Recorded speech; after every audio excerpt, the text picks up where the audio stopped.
This is Sofia Valdez, future Prez.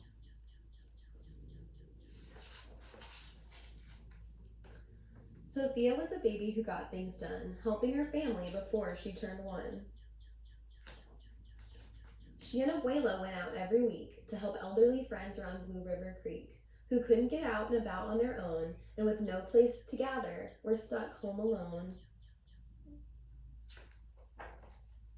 Raking the leaves, taking pets for a walk, or just dropping by for a treat and a talk, Sofia Valdez did as much as she could for her family and friends and her whole neighborhood. A dreamer, a doer, a real-life go-getter. Most people like good, but Sofia always liked better. Let's see how many dogs she has. She has 1, 2, 3, 4, 5, 6. That's a lot of dogs. Oh. Each morning, Abuelo walked Sophie to class. They walked home again along Blue River Pass, making plans, munching cookies, Abuelo and girl, except for that Tuesday when Papa saw the squirrel. With a howl, Pup took off, racing all through the town, over, under, beneath, and around. Sophia scrambled to try and keep up with the hollering man and the bellowing Pup. That squirrel does not look sorry.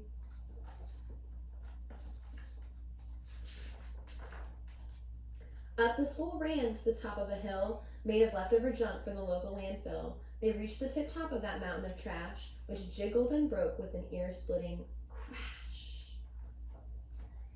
Down they all tumbled and hit with a thud on a moldy old pumpkin surrounded by mud. Ouch, cried Abuelo. He struggled to stand. A dangerous mess, he said, grasping his hand. The next day, Sofia walked to school solo, but it wasn't the same without her Abuelo. This is not right, declared young Sofia, who glared at Mount Trashmore and got an idea. The very next morning at dawn, she planted a sign at the front of the lawn. She stood back and smiled, and Pup gave a bark. Get rid of Mount Trashmore. Let's build a new park. Each of her neighbors had something to say about benches and fountains and places to play. Meeting spots, gardens, a basket for bees, a rubber duck pond, and a kiosk for cheese. She drew every thought on her map of the park, which was perfectly perfect by a quarter till dark. She drifted to sleep in her soft, cozy bed, then bam! She woke up when a thought smacked her head. Her heart skipped a beat as she realized each one of her neighbors had said, "Let me know when it's done." They all thought Sofia could build it alone. But how could one girl do so much on her own? The weight of that thought made her tender heart ache as night thunder growled and she lay wide awake. The dawn brought a storm and the gloomy sky wept, and the heartsick Sofia finally slept. Abuelo baked cookies when Sophie got up. He gave her a bag full and sneaked one to Pup. He blinked back a tear as he hugged Sofia. For courage, he whispered, "Te amo, mi vida." Sophia's knees wobbled. She felt weak inside. She looked at his ankle and quite nearly cried. Though she didn't feel brave or courageous at all, Sofia Valdez went to face City Hall. Oh, I almost didn't see her.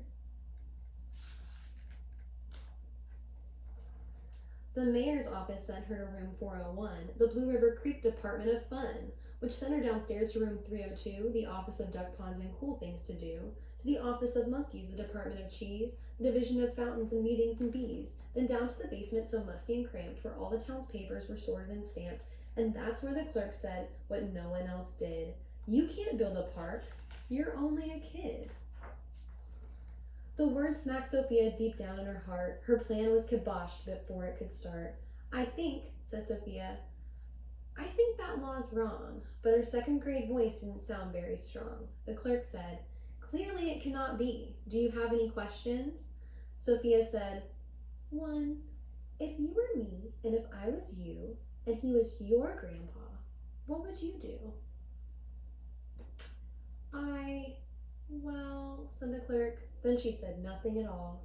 She thought and she thought, then she sent out a call to every employee throughout City Hall. The entire government of Blue River Creek crammed into the office to hear Sophie speak, but her words jumbled up and her cheeks turned bright red as a dozen emotions rushed into her head. Her heart beat so loudly she thought it would crack. The crowd leaned in closer, but Sofia leaned back. Then her arm brushed the edge of the old cookie sack, and that was the moment when Sofia first knew Being brave means doing the thing you must do, though your heart cracks with fear, though you're just in grade 2. She took a deep breath, looked the mayor in the eye, and though her knees wobbled, she held her head high. Sophia started talking. She spelled out her plan and why it all mattered and how it began. And once she got rolling, she had lots to say about meeting spots, monkeys, and places to play, and other ideas for things that could do to help the town elders and other folks too. She had thoughts on the library, thoughts on the zoo, and perhaps a way to combine the two. And... "All right," cried the mayor. "Go start a petition. If the town wants a new park, we'll form a commission." And so young Sophia got right to work, and with some help from her family and pup, and the clerk. "Let's build a park for everyone. Sign our petition, please. Bark for parks." Petition is like a card that you send to people in your government that says you want something done.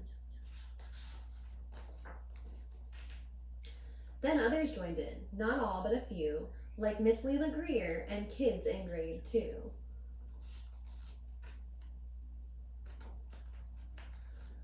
There were hearings and surveys and taxes to figure, then bulldozer cranes and a blue bigger digger. They all built that park, that's how it got done, with the hard work of by and for everyone. But it began with the dream of one person, just one, who laced up her shoes and then led the way to help Blue River Creek get a new place to play. Now every evening till long after dark, the town comes together at Citizens Park. They all hold this truth to be self-evident, that Sofia Valdez could grow up to be president. Until then, Sofia, that real-life go-getter, helps Blue River Creek get better and better.